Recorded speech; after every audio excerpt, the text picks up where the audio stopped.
కల్వకుంట్ల చంద్రశేఖరరావు గారు ముఖ్యమంత్రిగా ఉన్నారు. బ్యారేజ్ కొలాప్స్ అయిన రోజు 21 అక్టోబర్ 23లో NDSA national dam safety authority వాళ్ళు వచ్చి ఇన్స్పెక్ట్ చేశారు. నేషనల్ డ్యామ్ సేఫ్టీ అథారిటీ అంటే అడ్డగోలు మాట్లాడుతున్నారు మా మిత్రులు across this one. National dam safety authority is created by an act of parliament. ఆ చట్టం పార్లమెంట్లో వచ్చినప్పుడు మద్దతు తెలిపింది టీఆర్ఎస్ పార్టీ. వాళ్ళే మద్దతు తెలిపిండ్రు. ఆ చట్టం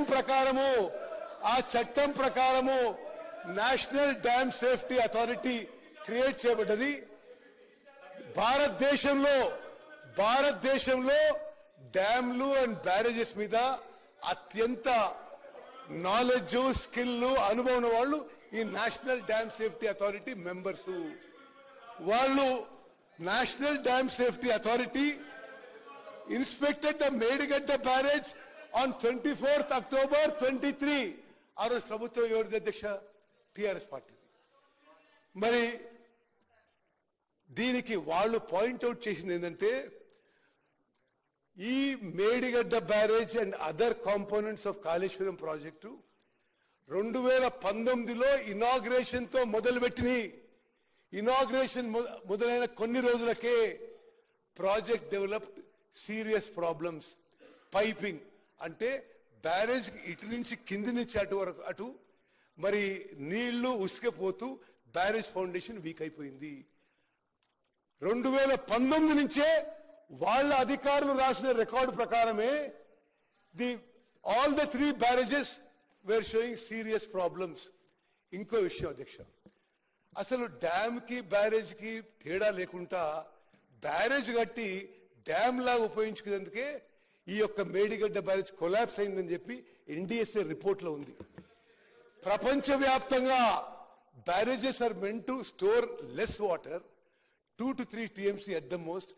ధవళేశ్వరం లాంటి ప్రాజెక్టులలో కూడా 2-3 TMCలు స్టోర్ చేస్తారు. మరి ఈ మేడిగడ్డ బ్యారేజ్లో ఈ బ్యారేజ్లలో మరి ఫుల్ కెపాసిటీకి స్టోర్ చేసి అధికారులు హెచ్చరించిన ఆన్ రికార్డ్ ఇది ఇంత స్టోరేజ్ చేయకూడదు, నీళ్లు తగ్గియాలే, రిపేర్ చేయాలని చెప్పిన ఆనాటి ప్రభుత్వంలో పెద్ద మనుషులు దాన్ని లెక్క చేయలేదు. దాని పర్యవసనమే మేడిగడ్డ బ్యారేజ్ కూలిపోయిందని చెప్పి లిఖితపూర్వకంగా మీ ప్రభుత్వంలో మీ అధికారులే తెలియజేసిండ్రు.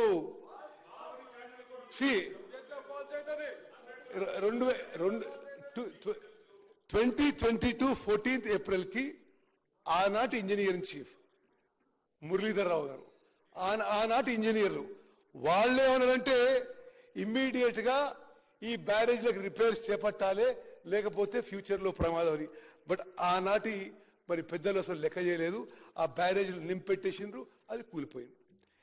అదేవిధంగా national dam safety authority expert committee ఎవరైతే ఈ మేడిగడ్డ బ్యారేజ్ కొలాప్స్ వచ్చిందో అనేక సందర్భాల్లో నేను కూడా వాళ్ళతో ఇంటరాక్ట్ అయిన అధ్యక్ష. Undoubtedly they are the countries experts on dams and barrages. మరి వాళ్ళు మాజీ సెంట్రల్ వాటర్ కమిషన్ చైర్మనే కాదు, ఐఐటి ప్రొఫెసర్లు, సాయిల్ రీసెర్చ్ లో, మెటీరియల్ రీసెర్చ్ లో మరి నైపుణ్యం ఉన్నవాళ్ళు, నాలెడ్జ్ ఉన్నవాళ్ళు, టెక్నికల్ నో ఉన్నవాళ్ళు ఈ కమిటీ మెంబర్స్. వాళ్ళు ఏమన్నారు? Medigadda barrage has sunk due to a combination of issues involving poor planning, poor design, poor quality control and no operation and maintenance. The primary reason for the failure is the settlement of the barrage raft. The piers being monolithic with it have also settled, moved and cracked. This could occur due to several possible reasons. That is piping, ante barrage kindi nunchi neellu uska poi foundation weak అయిపోయింది. Wherein transportation of foundation material has occurred. Inadequate bearing capacity of foundation material. Failure of upstream secant piles due to barrage load. There appears to be a construction deficiency due to a lack of stringent quality control during the construction of subsurface contiguous secant piles.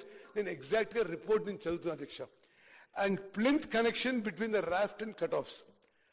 Appears to be many areas where compliance with Dam Safety Act 2021, the provisions were not followed. This is a serious matter as the barrage has a high risk potential for life and the economy. The distress condition developed in one block of the Medigadda barrage is adversely affecting the functionality of the barrage. The barrage, the NDSA report, Adhyaksha, the barrage under the present condition is rendered useless until fully rehabilitated. The damaged block may have to be structurally restored to make it functional. Considering the commonalities, the likelihood of the failure of other blocks resulting in a similar mode exists. This would warrant rehabilitating the whole barrage. అదే విధంగా చాలా స్పష్టంగా national dam safety authority వాళ్ళు ఇచ్చిన మరి main objection filling the reservoir in the present condition would worsen the barrage's health and should not be resorted to. మేము NDSA అభిప్రాయం మేరకు 21 అక్టోబర్ 2023లో బ్యారేజ్ కొలాప్స్ అయింది. మేము అధికారంలో వచ్చింది 7th డిసెంబర్ 2023. మేము వచ్చిన తర్వాత 3 బ్యారేజీలు నీటి నిల్వ చేయలేదు. చెయ్యకపోయినా అధ్యక్ష, దయచేసి సభ్యులందరూ గమనించాలి, వాళ్ళు మాట్లాడితే కాళేశ్వరం నీళ్లు అన్నారు. మేము మేడిగడ్డ, అన్నారం, సుందిల్లా చుక్క నీళ్లు నిల్వ చేయకున్నా, కాళేశ్వరం నీళ్లు ఉపయోగించకున్నా, highest ever kharif crop was last kharif. Record స్థాయిలో పంట పండింది, రికార్డు స్థాయిలో మరి వ్యవసాయం కింద ఎక్కడి వచ్చింది. బికాస్ అంతకు ముందు మీరు అబద్ధాలు చెప్పారు కాబట్టే ఇది. కేటీఆర్ గారు, అధ్యక్ష కేటీఆర్ గారు, అధ్యక్ష కేటీఆర్ గారు, అధ్యక్ష కేటీఆర్ గారు, ప్లీజ్ అధ్యక్ష ప్లీజ్ అధ్యక్ష ప్లీజ్. స్పీకర్ సార్, మీకు అవకాశం వచ్చినప్పుడు మాట్లాడండి. మీకు అవకాశం వచ్చినప్పుడు మాట్లాడండి. మీకు అవకాశం వచ్చినప్పుడు మాట్లాడుకోండి. నోట్ చేసుకోండి. మీకు అవకాశం వచ్చినప్పుడు మాట్లాడండి. నోట్ చేసుకోండి. మీకు అవకాశం వచ్చినప్పుడు మాట్లాడండి. మంత్రి గారు మాట్లాడండి.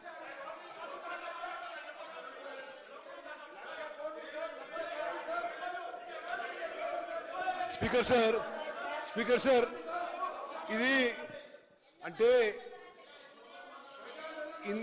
అసలు ఇంత సీరియస్ ఇష్యూ వాళ్ళ రెస్పాన్స్ చూసి అసలు రాష్ట్రంలో అందరు ప్రజలు కూడా గమనిస్తారు.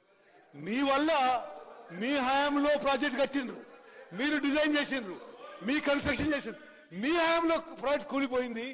అసలు ప్రాజెక్ట్ మాకు తెలియదంటే అవును, వాళ్ళ హయాంలోనే ప్రాజెక్ట్ కట్టడం జరిగింది, వాళ్ళ హయాంలోనే కూలిపోయింది. ప్రాజెక్ట్ కూలిపోయిన ఆ తర్వాత ఖరీఫ్ పంటలో, యాసంగి పంటలో రికార్డు స్థాయిలో తెలంగాణ రాష్ట్రంలో highest ever agriculture acreage, highest ever paddy production. భారత ప్రభుత్వం నుంచి Telangana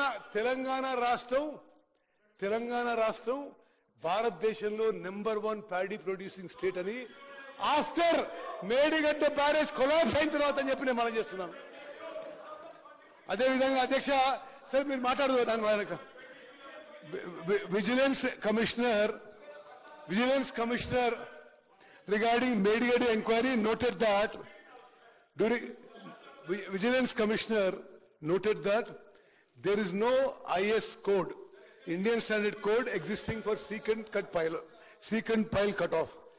There are IS codes for Z-type sheet piles, RC diaphragm cutoffs for structures originally proposed in DPR. DPR లో ఒక ఫౌండేషన్ ప్రపోజ్ చేస్తే వీళ్ళు కట్టింది వేరే ఫౌండేషన్ తోని. Okay, during course of execution of works, if any new item of works are required, is the Vigilance Commissioner report. During course of execution of works, if any new item of works are required, they shall be awarded to the work executing contractor, duly checking the contractor's competence in execution of such similar works. The previous work experience of agency in executing similar work was not verified. Vigilance and Enforcement has submitted this to the Commission of Inquiry. ఇది ఈ నిర్ణయం ఎట్లా జరిగింది? Project execution మొదలైన తర్వాత 9 జనవరి 2017న ఒక meeting లో ఆనాటి ఇరిగేషన్ మంత్రి చైర్ చేసిన మీటింగ్ లో decision was taken that led to replacement of originally proposed diaphragm walls Z type sheet piles with secant pile cut offs. మరి మా ప్రభుత్వం వచ్చిన తర్వాత ఇంత పెద్ద నష్టం జరిగిన తర్వాత 1,00,000 కోట్లు ఖర్చు పెట్టి ప్రాజెక్టు నిరుపయోగంగా ఉంది. 21,000 కోట్లయితే స్ట్రేట్ అవే నష్టం. ఏది మేడిగడ్డ, అన్నారం, సుందిల్లా బ్యారేజ్లు ఆ కట్టడానికైనా ఖర్చు ప్లస్ వాటి పంప్ హౌసెస్ కి 21,000 కోట్లయింది. అది పూర్తిగా మరి అసలు ఉపయోగంలో లేదు. ఇప్పుడు మా ప్రభుత్వం వచ్చిన తర్వాత పూర్తిగా ఈ విషయాన్ని పారదర్శకంగా మరి ఒక ప్రజాస్వామ్య పద్ధతిలో నిజం తెలుసుకోవాలనే ఉద్దేశంతో మా ప్రభుత్వం justice Shri Pinaki Chandra Ghosh, former judge of West Bengal high court, former chief justice of Andhra Pradesh high court, former judge of the Supreme Court, first Lokpal of India, one of the most distinguished judges